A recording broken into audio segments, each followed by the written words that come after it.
वक्फ संशोधन अधिनियम को लेकर कानूनी घमासान सुप्रीम कोर्ट में जारी है। दूसरे दिन केंद्र सरकार की ओर से सॉलिसिटर जनरल तुषार मेहता ने गर्मागर्म बहस की और जो दलीलें याचिकाकर्ताओं की तरफ से दी गई थी, कपिल सिब्बल के द्वारा, अभिषेक मनु सिंघवी, राजीव धवन, सीयू सिंह के द्वारा, वो उन तमाम दलीलों का खंडन किया और केंद्र की ओर से सॉलिसिटर जनरल तुषार मेहता ने कहा कि काल्पनिक कहानी गढ़ी जा रही है, जबकि सच्चाई से कोसों दूर है।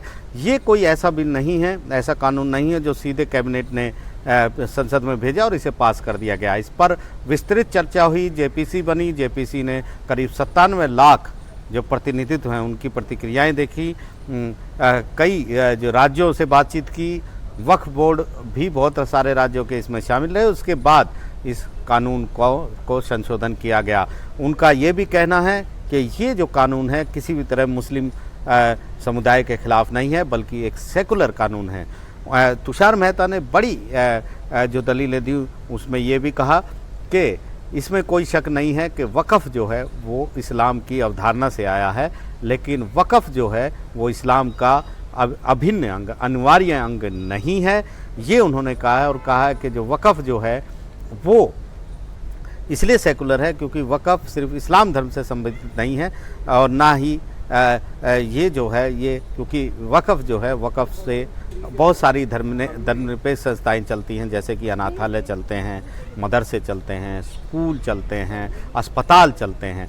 उन्होंने इसकी तुलना हिंदू धर्म से भी की और कहा कि हिंदू धर्म में जो हैं जो एक्ट है, हिंदू कोड बिल जो आया था 1956 में, तो भी इस्लाम से जुड़े लोगों ने, मुस्लिम लोगों ने उसका विरोध नहीं किया था, इस पर सवाल नहीं उठाए थे, क्योंकि वो शरीयत से, शरिया कानून से शासित होते हैं, इसलिए उन्होंने आवाज़ नहीं उठाई थी। जबकि दूसरे धर्मों के लोगों को हिंदू कोड बिल के ज़रिए जो है वो नियंत्रित किया गया था इस पूरे मामले में। उनका ये भी कहना है कि वक्फ कुछ और नहीं बल्कि इस्लाम में दान कहलाता है, दान है, इसलिए इसको ये नहीं कहा सकता कि ये सरकार जो है वो मुस्लिम लोगों के साथ के भेदभाव कर रही है, या ये संवैधानिक है, या ये समानता के अधिकार के खिलाफ है, या ये धार्मिक स्वतंत्रता के अधिकार के खिलाफ है। तुषार मेहता ने इस दलील को भी खारिज किया, ये कहते हुए कि जो गैर मुस्लिम इसमें रखे जाएंगे उससे मुस्लिम जो वक्फ जो है उसका चरित्र बदल जाएगा। उन्होंने कहा कि सिर्फ 2 गैर मुस्लिम सदस्य इसमें होंगे, उससे ये नहीं कि इसका चरित्र बदल जाएगा। उन्होंने हिंदू बंदोबस्ती एक्ट से इसकी तुलना की और कहा कि हिंदू बंदोबस्ती एक्ट में तो कमिश्नर मंदिर के भीतर जा सकता है, जो रोज़ाना का कामकाज है उसमें दखल दे सकता है, पुजारी नियुक्त कर सकता है।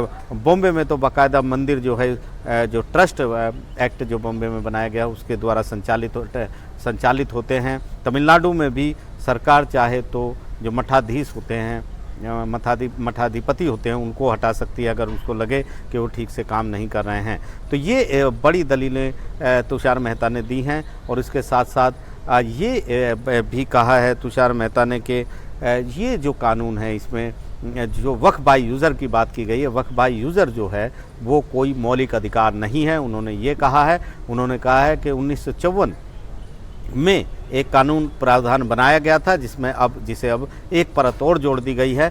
उनका ये कहना है कि सरकार, अगर कोई ज़मीन सरकारी है तो क्या सरकार को ये तय करने का हक नहीं है कि इस पर अवैध कब्जा हुआ है, किसी वो ज़मीन सरकारी है या नहीं है, क्या ये वो नहीं जान सकती?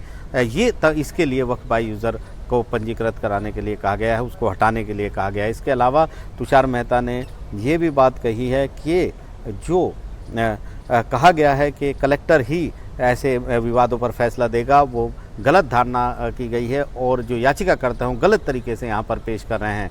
यहाँ पर इस कानून के तहत जो कलेक्टर को जिम्मेदारी दी गई है वो इसलिए दी गई है कि अगर उसे लगता है कि कोई ज़मीन जो वक्फ जिस पर वक्फ की ज़मीन बताया गया है वो ये रेवेन्यू रिकॉर्ड से तय करे कि क्या ये ज़मीन सरकारी है। उन्होंने ये भी कहा है कि सरकार जो है 140 करोड़ भारतीयों की जो ज़मीन है उसके कस्टोडियन है और ऐसे में सरकार को पूरा हक है ये फैसला करने का, ये तय करने का कि ज़मीन उसकी है या नहीं है। और ये बात भी बिल्कुल गलत है कि कलेक्टर ही इस मामले में जज बनेगा।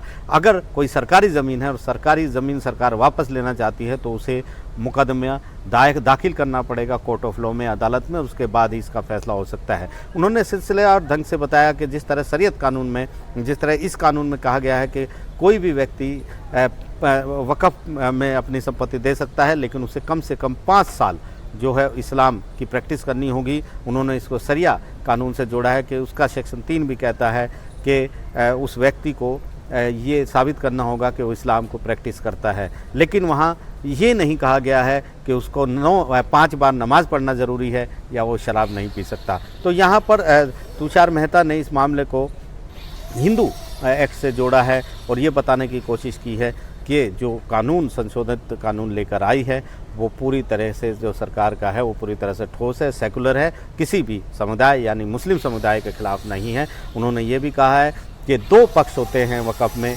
एक जो है सज्जादा नशीं होता है और दूसरा मुतावली होता है। तो यहाँ सज्जादा नशीं पूरी तरह प्रशासनिक कार्यों के लिए है, वो यहाँ पर विषय नहीं है, लेकिन जो मुतावली है वो जो वहाँ पर वक़्फ़ के जो देख रेख है उसके लिए है। और ऐसे में जो भी याचिकाकर्ता दलीलें दे रहे हैं वो कहीं भी नहीं ठहरती और इस मामले को खारिज कर देना चाहिए। ये कोई रोक का मामला, कानून पर रोक का मामला नहीं बनता है। काफ़ी अहम ये बहस हुई है, ये बहस अभी जारी रहेगी और सुप्रीम कोर्ट ने कहा है वो इस मामले में अपना फैसला सुरक्षित रखेगा और फिर तय करेगा कि क्या इस मामले में कोई भी अंतरिम आदेश यानी कोई स्टे इस कानून पर देने की ज़रूरत है या नहीं है। नई दिल्ली से आशीष भार्गव, NDTV इंडिया।